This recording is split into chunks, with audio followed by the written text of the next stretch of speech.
Hello and welcome to the G3 Plus podcast. Our guest today is James Boje, Chief Operating Officer of GLI EMEA.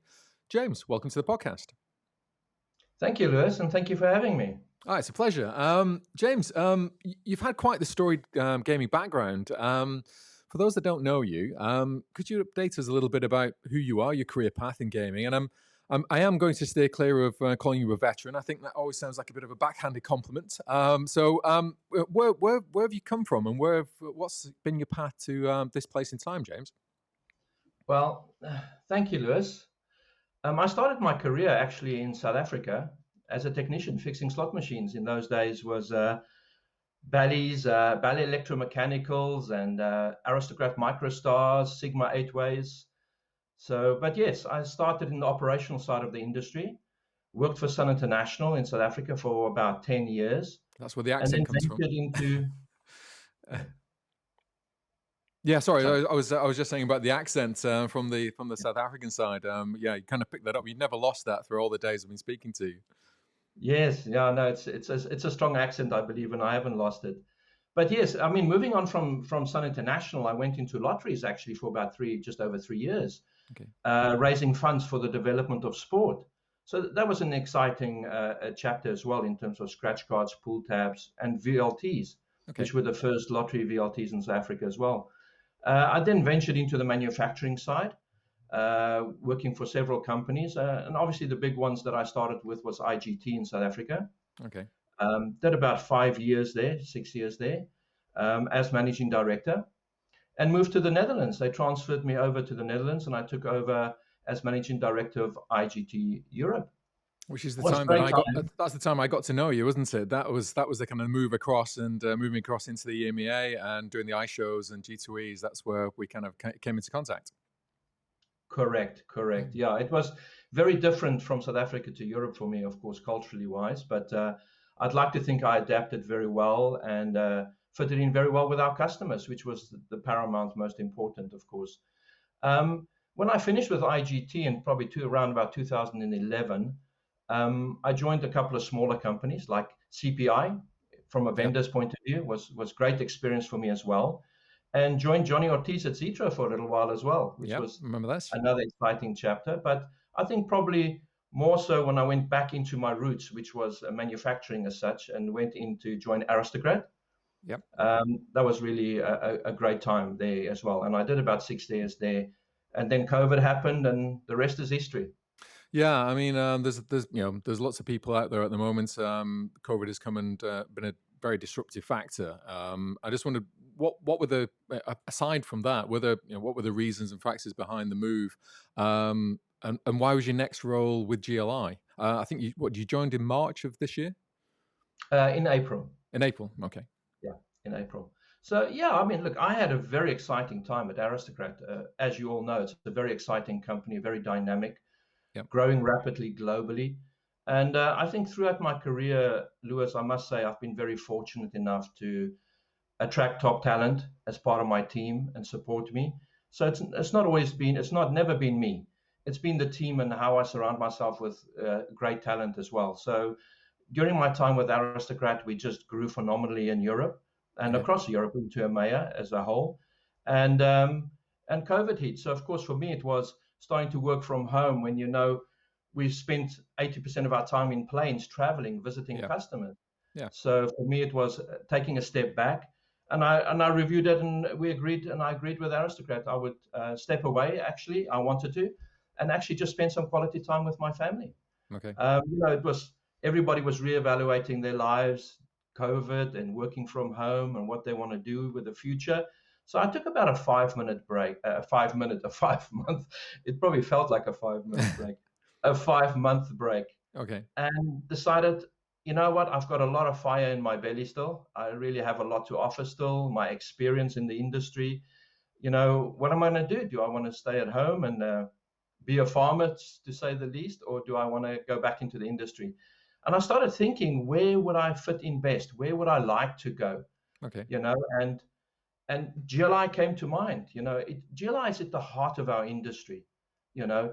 Every manufacturer, every online company, no matter where you are in the world, at some point you touch GLI. And I thought that would be a great place to be. So I reached out amongst other stakeholders as well. And after some rigorous conversations and interview processes, I was successful. So I'm very happy and proud to be with the GLI family.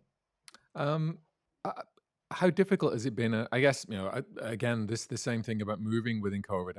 We'll get back to the iShow hopefully in February, and we'll be checking name badges for all the people that have moved jobs and moved roles during this kind of period. How challenging was it starting a new job during the pandemic? Still going back to April, it was still very much in force, and I suppose. What's your day-to-day role now at GLI? How different is it to your previous roles? I think, Lewis, the biggest challenge was probably meeting a new team, Okay. several offices across EMEA, and you can't just get on a plane and go and meet them. So it was all virtual introduction. Yes. And you can't get to know the personality of that individual and the spirit of the office and the passion that goes on in there.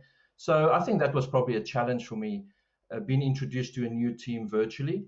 Okay. Not that it's uncommon these days now. I mean, that's really become a way of life. But for me, it was really, I'm a very personable individual. I'm a very hands-on, approachable, personable individual. So I like to be with customers, be with my team, and embrace and engage, physically, very much in the same room. But so I think that's a challenge everybody faced in some way or other. So Yeah. I moved on very quickly and got involved. I think my day-to-day activities quite exciting actually. Mm. I'm sure many people wake up in the morning and they don't know what their day is going to look like. Well, I try to plan my day, and reality is it never goes according to plan. Okay. What you've planned for the day, the first phone call, and you on a different route. At the heart of it all is our customer. Yeah. We must make sure, and that's at the heart of everything we do. The regulators, our customers, working with all key stakeholders in our industry, supporting them, navigating the future together, we'd like to say, that's really what it's about. So for me, it's reaching out to the team, supporting them, working together with the engineering team. And we got quite an extensive engineering team, growing continuously. Yeah. As our customers are ramping up, we're ramping up, of course. And yes, I think it's very passionate. I enjoy it thoroughly. I mean, dealing with all the different departments within the company as well. So yeah. Obviously, you've worked, as you mentioned. I will mention veteran because you did mention about 35 years now in the gaming industry, and you've worked externally with GLI for a lot of that period as well. I just wondered, what have you learned from being with GLI on the inside, having perspective of being on the outside of GLI, but now moving to the inside, and what surprised you as well? Wow. I think it's a very good question. I mean, I think it's just the passion within the organization. The passion that drives them every day in wanting to make that customer journey the best journey they can make. So for me it was very inspiring with my customer experience and all my customer relations that I've had over the years, coming into an organization like GLI and seeing that passion and drive really motivated me and got me very excited as well.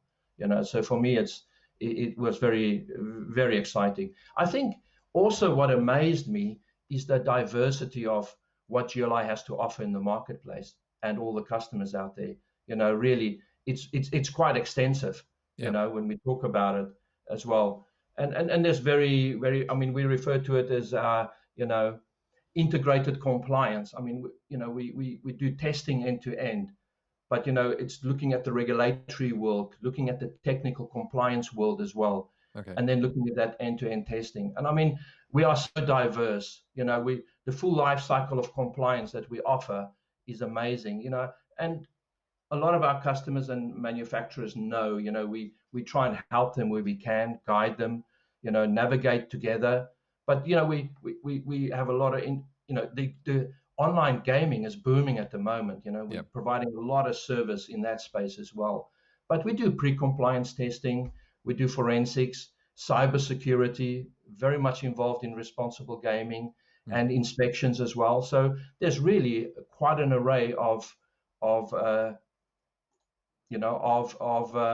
functions that GLI performs. Were you aware of all those before coming into the business? I mean, how much of a kind of holistic view did you have of the company? And then kind of coming in, was there kind of that moment of, oh, you do that as well? Oh, you did that too. Well, I'm embarrassed to say, Lewis, that I did not know everything that GLI had to offer. I had a manufacturer's lens on, Yes. and I was only worried about what they do for me for my testing or my pre-compliance. But no, I was not aware, and I think that's even more so exciting for me to share that news and grow that message across our customer base. There's a lot they can leverage off GLI. Mm, mm. In terms of, I suppose, taking up the new role as well, have you, with every new job, there's the bits that you find, similar, same, and you fall into a pattern with things in your own comfort zone. I just wondered, with the new job and this one in particular, what's actually been kind of slightly outside of your comfort zone in terms of your knowledge level and what you're learning now in this new role? I think what I'm learning is the diversity of GLI Okay. and all the other elements that actually puts the puzzle together. And that is exciting. You never stop learning in this industry, and Mm. that's what makes our industry so dynamic and exciting. But I think what has helped me is my leadership skills. It's also, the customer journey, which is, being a customer of GLI for so many years. Mm. I feel like I bring that quality to GLI. Not that they didn't have it, but it's added value, I feel, Yeah. and living that with the engineering teams and all other key stakeholders in the business in making sure that ultimately whatever we're doing is ensuring that that customer journey we deliver to their expectations. And we've got a dynamic workforce. I mean, I think in EMEA now we've got over 250 highly talented engineers, Okay. you know, Yeah. and growing. It's phenomenal. Um, you mentioned about your kind of past career, and I just want it's been multidiscipline, but it has been land based. Um, you know, is online and sports betting, would you consider it as the same type of business, or is interactive a different breed? Is it with different needs and requirements? I would say from a technical aspect point of view, there are similarities when Okay. it comes to testing and that. But of course, the big difference, as we all know, is the player profile. You know, Landbase has always been looking at land-based to online convergence and looking how we can grab those millennials and keep them within the land-based environment. Online and sports betting has changed that world totally. Yeah. There's a lot of land-based customers now automatically has moved into that space as well. Yeah. I remember attending a conference where pre-COVID, where online companies were looking for what could be that disruption for them that could help them accelerate their expansion globally. And I think COVID just delivered that for them. It gave them the opportunity to We, actually offer something that land-based couldn't offer we're anymore. going to blame the online community for COVID. Yeah. Not at all. Not at all. I mean, in terms of the requirements and the difference, I mean, is what they demand is interactive a different demand from that you see from the land-based sector as well? Are they are they more demanding, less demanding? Is it in terms of compliance? Is it an easier overreach into some of the regulations, the marketplaces, or do you see them as being just one business that has the same customer level of interaction? Well, look, we are one business, and we offer customer service levels to all our customers, and we try and give the best we can. Doesn't matter if it's land-based or online or sports betting for that matter.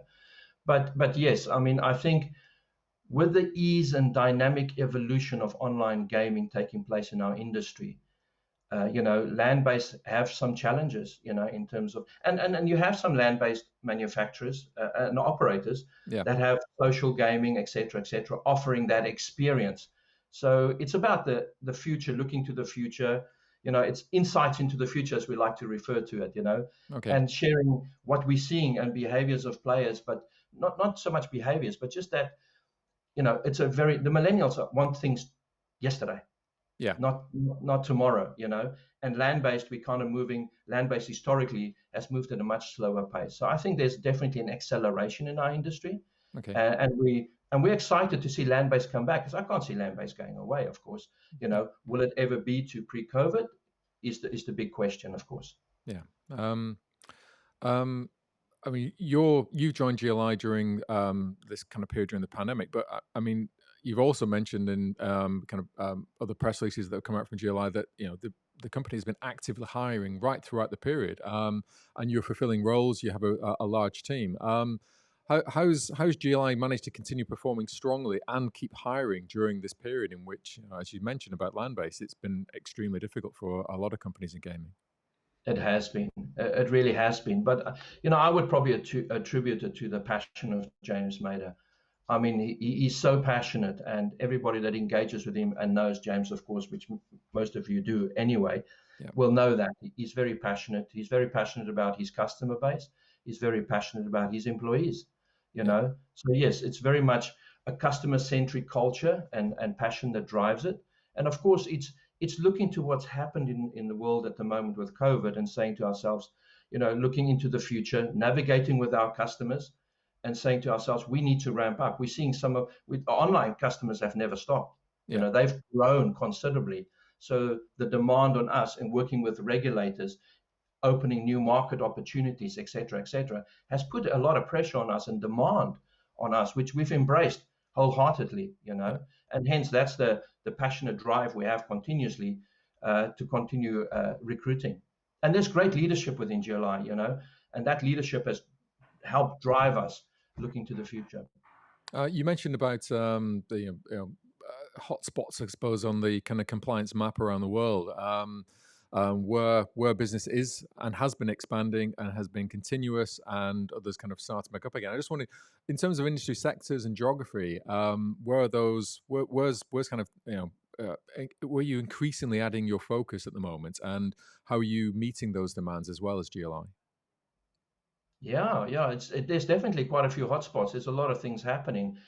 Germany, for example, where the technical standards are changing. Yeah. Well, the German recent legislation changes for online. Okay. That's happening there. We've got technical standards changing in Denmark and in Sweden at the moment as well.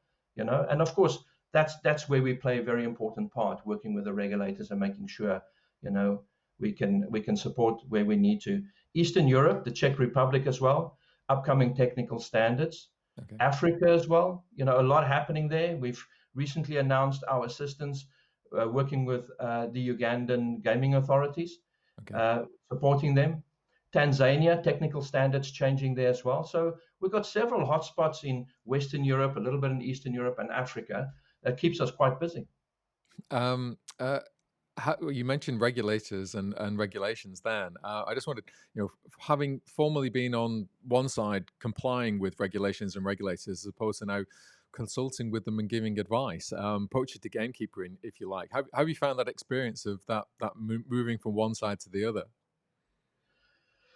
Interesting, to say the least. But as a manufacturer, you also had a relationship with the regulators as well, Okay. continuously lobbying regulators. Every manufacturer has a compliance department that has a network relationship with GLI, for example, and with regulators as well. So the relationship's not uncommon. It's just now with a different hat on and looking at making sure we work as per the regulations and as per the regulators' requirements, as Okay. we're accountable to them in many ways. So it's very much working very closely with the regulators in that space. But the GLIs must retain its competency and its independence and Okay. quality during these trying times, and Yeah. that's very important for us as well. You Mm. know. And in terms of perspective, I guess James, and the gaming business as a whole, just to kind of circularly round up the podcast, with surges in online and sports betting, as we mentioned, are you optimistic at the moment in terms of the future of land-based? And the second part of that question is how's GLI at the moment supporting that side of the business as it reemerges post-pandemic? Well, I think that's the big question. And, G2E, unfortunately, is probably only the second ever G2E that I've missed.